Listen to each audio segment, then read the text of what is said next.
नमस्कार, news for nation देख रहे हैं आप और मैं हूं सानिया आपके साथ। एनडीए में सीट शेयरिंग का ऐलान तो हो गया, लेकिन अब भी टिकट वितरण को लेकर जो है उलझने साफ नजर आ रही हैं।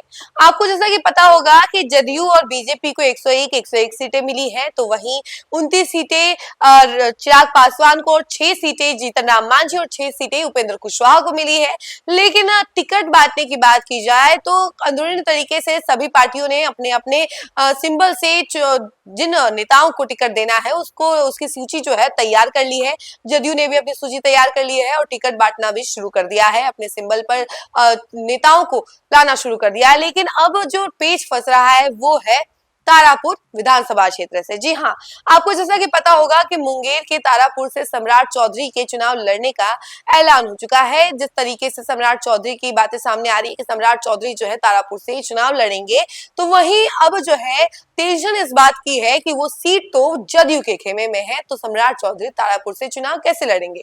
देखिए, सम्राट चौधरी के भाई भी ये कहते हुए नजर आ रहे हैं कि तारापुर से सम्राट चौधरी चुनाव लड़ेंगे, लेकिन पेच अभी यही फंसा हुआ है कि अगर सीट जदयू के खेमे में है तो बीजेपी के उप मुख्यमंत्री जो है वो कैसे चुनाव लड़ेंगे।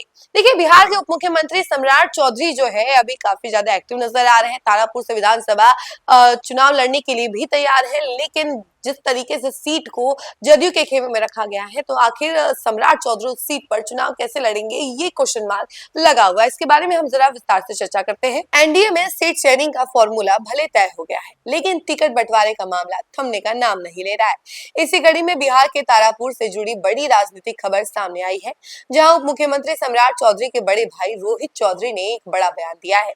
उन्होंने कहा कि इस बार सम्राट चौधरी तारापुर विधानसभा सीट से चुनाव लड़ेंगे और आगामी 16 अक्टूबर को वे नामांकन कराएंगे।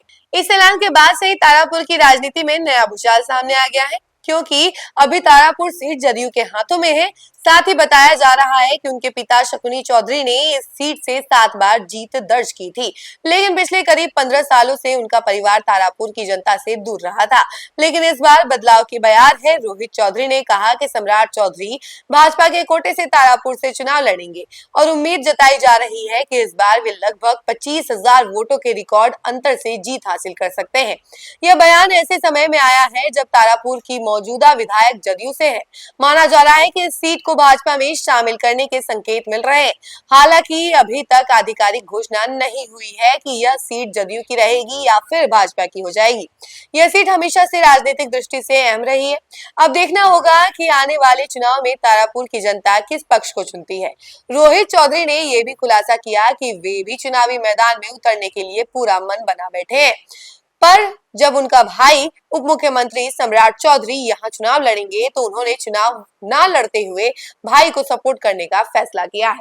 तो देखा आपने कि रोहित चौधरी ने खुद कहा था कि वो चुनाव लड़ेंगे, लेकिन जब उनके भाई की चर्चाएं सामने आई कि नहीं, सम्राट चौधरी जो कि बिहार के उप मुख्यमंत्री हैं वो चुनाव लड़ेंगे, तो वो उनको सपोर्ट करने लगे। उनका कहना है कि वो चुनाव ना लड़के अपने भाई को सपोर्ट करेंगे। लेकिन मेन बात अगर बात की जाए तो वो ये है कि तारापुर विधानसभा सीट जो है वो जदयू के खेमे में है, तो आखिर बीजेपी से कोई चुनाव कैसे लड़ सकता है। अभी भी इस बात को लेकर जो है पेच फंसा हुआ है। एनडीए में सीट शेयरिंग तो हो गई, लेकिन टिकट बंटवारे का जो उलझन है वो साफ नजर आ रहा है, क्योंकि ये उलझन खत्म होने का नाम नहीं ले रहा है। जैसे कि आप लोगों को मालूम होगा, हमने पहले भी बताया आपको कि एनडीए में किस तरीके से अभी टिकट को लेकर जो है खींचातानी चल रही है। सीट शेयरिंग के बाद भी टिकट को लेकर जो पेच है वो फंसा हुआ है। साफ नजर आ रहा है कि चिराग पासवान भी नीतीश कुमार से नाराज चल रहे हैं, क्योंकि जिस सीट से उनकी मां को चुनाव लड़ना था उस सीट से उन्होंने अपने फेवरेट विधायक रत्नेश सदा को टिकट दे दिया है सिंबल से चुनाव लड़ने के लिए। लेकिन बात यहां आके फंस जा रही है जब सम्राट चौधरी भी एक तारापुर विधानसभा क्षेत्र से चुनाव लड़ना चाहते हैं और वो भी टिकट जदयू के खेमे में है। आपको बता दें कि 17 तारीख जो है आखिरी दिन होने वाला है पहले नामांकन का, तो ऐसे में 16 तारीख तक किसी भी हाल में सभी को अपना नामांकन पर्चा भर देना है।